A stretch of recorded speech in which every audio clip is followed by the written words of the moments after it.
चला रोल। हां सर। उत्तर रात्री किंवा पहाटेच्या समयी समृद्धी महामार्गावर सिंदखेड राजाच्या जवळ एक अतिशय भीषण आणि दुर्दैवी अशा प्रकारचा अपघात झाला। यामध्ये ट्रॅव्हल्सची बस ही एका पुलावर कोसळली आणि त्याच्यानंतर जी काही माहिती तिथनं आलेली आहे त्यानुसार त्याच्या डिझेलची टाकी फुटली आणि त्याला आग लागली आणि जवळपास 25 लोक हे त्या आगीमध्ये दुर्दैवाने मृत्युमुखी पडले आहेत। 8 लोक हे तिथनं निघू शकले, त्यामुळे ते वाचले आहेत आणि त्यांना जे काही डॉक्टरांनी उपचार वगैरे केलेले आहेत त्यापैकी कोणी सिरियस नाही आहे। मात्र 25 लोकांचे मृतदेह हे पूर्णपणे त्या ठिकाणी जळालेल्या अवस्थेत आहेत। आता या मृतदेहांवर पुढची प्रोसिजर करण्याकरता सामान्य रुग्णालय बुलढाणा या ठिकाणी नेण्यात येत आहेत, कारण आता ओळखण्याकरता देखील त्या ठिकाणी DNA टेस्टिंग वगैरे करावं लागेल। जर त्यांच्या घरचे ओळखू शकले तर त्या बॉडीज पोस्टमॉर्टम नंतर त्यांना देण्यात येतील, नाहीतर त्याला ओळख पटवून द्यावी लागेल। त्यामुळे सगळी ही प्रोसेस करण्याचे निर्देश त्या ठिकाणी देण्यात आलेले आहेत। माननीय मुख्यमंत्र्यांनी मृतकांच्या परिवाराला 5 लाख रुपये त्या ठिकाणी मदत ही घोषित केलेली आहे आणि जे काही जखमी आहेत त्यांच्या उपचाराचा खर्च देखील शासन करणार आहे। पण एकूणच घटना अतिशय गंभीर आहे आणि या घटनेच्या चौकशीचे आदेश देखील त्या ठिकाणी देण्यात आलेले आहेत। पोलीस त्या संदर्भातली चौकशी देखील करत आहेत आणि विशेषतः आत्ता जी माहिती माझ्याकडे आहे त्यानुसार ड्रायव्हर जो आहे तो वाचलेला आहे, त्याची चौकशी आत्ता चाललेली आहे। सर, दानिश शेख इस्माईल शेख म्हणजे याने दावा केला की टायर फुटल्याने, पण घटनास्थळी टायर फुटल्याच्या कोणत्याही निशाणी आढळून आल्या नाहीये। सगळी टायर जळून खाक झालेले आहेत। जर टायर फुटलं असतं तर त्याच्या तारा सुद्धा तुटलेल्या असतात, पण टायर जळल्यानंतर सुद्धा म्हणजे मग अपघात मानवी चूक आहे असू शकते। शक्यता आहे। याचं कारण असं आहे की आता त्या संदर्भात फार काही बोलणं हे योग्य होणार नाही, पण गाडी जर त्या ठिकाणी पुलावर आदळली किंवा जे काही प्रकारचा त्याच्यावर इम्पॅक्ट आला, हा मानवी चूक देखील असू शकते किंवा टायर फुटल्याने पण असू शकते। आज त्याच्यावर बोलणं आत्ता या क्षणी योग्य होणार नाही, कारण त्या संदर्भातली चौकशी चाललेली आहे। पण एकूणच जो काही प्रकार आहे तो अत्यंत गंभीर आहे। सर, तुम्ही आणि मुख्यमंत्री दोघेही आता घटनास्थळी जात आहेत, कुठे कुठे घटनास्थळी आणि रुग्णालय दोन्ही ठिकाणी जाणार आहात का? बघा, आता तिथे गेल्यावर आम्ही हे ठरवू, कारण बॉडीज ज्या आहेत त्या संदर्भात तर परिस्थिती अशी आहे की त्या अनरिकग्नायझेबल आहे, परंतु जखमी जर तोपर्यंत त्यांना जर सुट्टी मिळाली नाही तर मात्र त्यांची भेट घेण्याचा आम्ही प्रयत्न करू। आत्ता तरी आम्ही घटनास्थळावर नक्की चाललो आहोत। सर, समृद्धी महामार्गावरती वारंवार अपघात होत आहेत। शरद पवारांनी सुद्धा आता एक ट्विट केले, त्यांनी म्हटले की सरकारने आता कुठेतरी याची दखल गंभीरतेने घेऊन उपाययोजना करणं गरजेचं आहे तातडीने। हे खरंच आहे की विशेषतः या संदर्भात उपाययोजना आपण करतोच आहोत।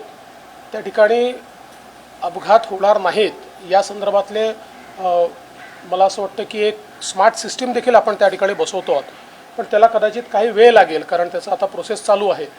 मात्र तोपर्यंत जे काही चालक आहेत त्यांना ॲडवायझरीज कशा देता येतील किंवा ते ज्यावेळेस टोल नाक्यावर येतात त्यावेळी त्या ठिकाणी किमान त्यांचं प्रबोधन कसं करता येईल हा प्रयत्न आपल्याला करावा लागेल। मुळातच आपल्यापैकी अनेकांच्या लक्षात असेल की सुरुवातीला जेव्हा मुंबई पुणे एक्सप्रेसवे झाला होता त्याही वेळी सुरुवातीच्या काळामध्ये मोठ्या प्रमाणात अपघात होत होते। तर मला असं वाटतं की विशेषतः रात्रीच्या वेळी किंवा उत्तर रात्री झपकी येणं, एकतर या रोडवर स्पीड ही मोठ्या प्रमाणात लोक घेतात, डिझायर्ड जी स्पीड आहे किंवा अलाउड स्पीड आहे त्यापेक्षा जास्त वेगानं लोक गाडी चालवतात आणि अनेक वेळा त्या गाड्या ज्या आहेत त्या सुटेड नसतात, म्हणजे तेवढ्या स्पीडने चालण्याच्या बद्दल त्या तयार झालेल्या नाही आहेत किंवा त्यांची परिस्थिती राहिलेली नाही आहे। अशा गोष्टींमुळे अपघात होतो, त्यामुळे मोठ्या प्रमाणात प्रबोधनही करावं लागेल आणि त्यासोबत एक त्या ठिकाणी वेगवेगळ्या प्रकारे, कारण आता पुढे कॅमेरेज वगैरे लागणार आहेत तर आपल्याला इमिजिएट लक्षात येईल कोण फास्ट चाललेला आहे, त्याला थांबवण्याची व्यवस्था आपल्याला करता येईल। पण आज मॅन्युअली ती करावी लागेल, तर ती देखील करण्याचा प्रयत्न आम्ही करू. मात्र आतापर्यंत जे अपघात झालेले आहेत ते टायर फुटल्यामुळे झालेले आहेत. देखिए समृद्धि महामार्ग पर एक बहुत ही दुर्दैवी इस प्रकार की घटना हुई है. कल एक ट्रैवल्स की बस देर रात या सुबह वो बस एक पुलिये से टकराई और उसके बाद उसके डीजल की टंकी फूटने से उसमें आग लगी और 25 लोग वहाँ पर जलकर उसमें उनका मृत्यु हुआ है. बहुत ही दुर्दैवी इस प्रकार की घटना है. 8 लोग निकल पाए, ड्राइवर भी निकल पाया, क्लीनर भी निकल पाए, इसलिए वो बचे. लेकिन जो लोग बस से नहीं निकल पाए, ऐसे लोगों का मृत्यु हुआ है. मैं और माननीय मुख्यमंत्री जी अभी वहाँ पर घटनास्थल पर जा रहे हैं. मुख्यमंत्री जी ने जिनका मृत्यु हुआ है उनके परिवार को 25 लाख रुपए का मुआवजा देने की घोषणा की है. जख्मियों का उपचार जो है वो भी सरकार की ओर से किया जाएगा. एक बहुत ही भयंकर इस प्रकार की घटना है. इसकी जांच भी हम लोग कर रहे हैं, इसके कारणों की जांच भी कर रहे हैं.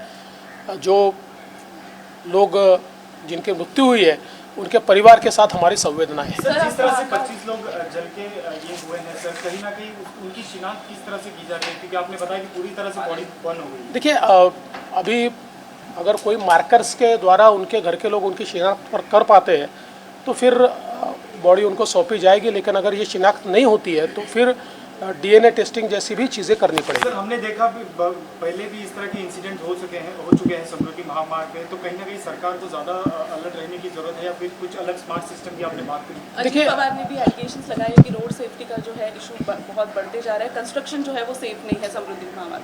देखिए समृद्धि का कंस्ट्रक्शन तो बिल्कुल सेफ है, उसमें कंस्ट्रक्शन में कोई प्रॉब्लम नहीं है. क्योंकि अभी तक जितनी घटनाएं हुई है इस किसी भी घटना में रोड के कंस्ट्रक्शन का प्रॉब्लम सामने नहीं आया है. कई ह्यूमन एरर आया है, कई व्हीकल एरर सामने आया है. तो इसलिए रोड कंस्ट्रक्शन पर इस प्रकार से बोलना तो ठीक नहीं है. लेकिन मैं इतना ज़रूर कहूँगा कि अभी हम लोग वहाँ पर स्मार्ट सिस्टम लगा रहे हैं, कैमरेज के माध्यम से उसका मॉनिटरिंग भी हम लोग कर रहे हैं. और ऐसे भी सिस्टम लगा रहे हैं कि हम लोग जो भी डिज़ायर्ड जो स्पीड है उससे ज़्यादा स्पीड से जो लोग चल रहे हैं उनको अलर्ट दे सके, उनको हम रोक सके, उनको इंटरसेप्ट कर सके. ऐसी चीज़ें भी इस स्मार्ट सिस्टम में हम लोग लगा रहे हैं. लेकिन जब तक ये सिस्टम इन प्लेस नहीं आती तब तक हम लोगों को ह्यूमन इंटरवेंशन ही करना पड़ेगा और हम लोग उसका जरूर विचार करेंगे. सर, एक आखिरी सवाल, जिस तरीके से AC स्लीपर बस थी और इस कारण से ये पहली बार हादसा नहीं हुआ कि AC स्लीपर बस में आधी रात को ऐसा हादसा और मृत्यु हो गई, तो क्या उसके चलते क्या कुछ योजनाएं बनानी जरूरी है सरकार को, आपको लगता है? देखिए मुझे ऐसा लगता है कि विशेष रूप से ड्राइवर्स को सेंसिटाइज करने की ज़रूरत है. और जब देर रात ऐसी बसें चलती है तो कई बार कुछ हमारे नियम हैं, 2 ड्राइवर रखने चाहिए, तो उस प्रकार से रखे गए हैं या नहीं रखे गए ये भी देखने की आवश्यकता है. इस बस का टाइमिंग किस प्रकार का था, इसमें 2 ड्राइवर की रिक्वायरमेंट थी या नहीं थी. तो मुझे लगता है कि इस प्रकार की एक सेंसिटाइजेशन ये बहुत ज़रूरी है, वो हम करेंगे.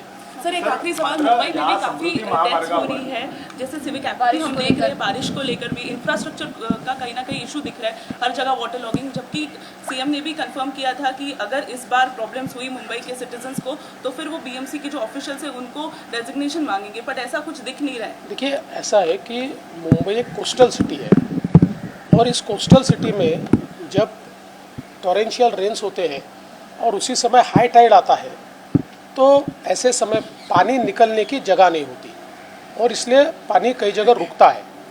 विशेष रूप से ये पानी न रुके इस दृष्टि से पंपिंग स्टेशंस का निर्माण ये चल रहा है. दुर्दैव से जिस गति से उसको करना चाहिए था बीएमसी ने नहीं किया है.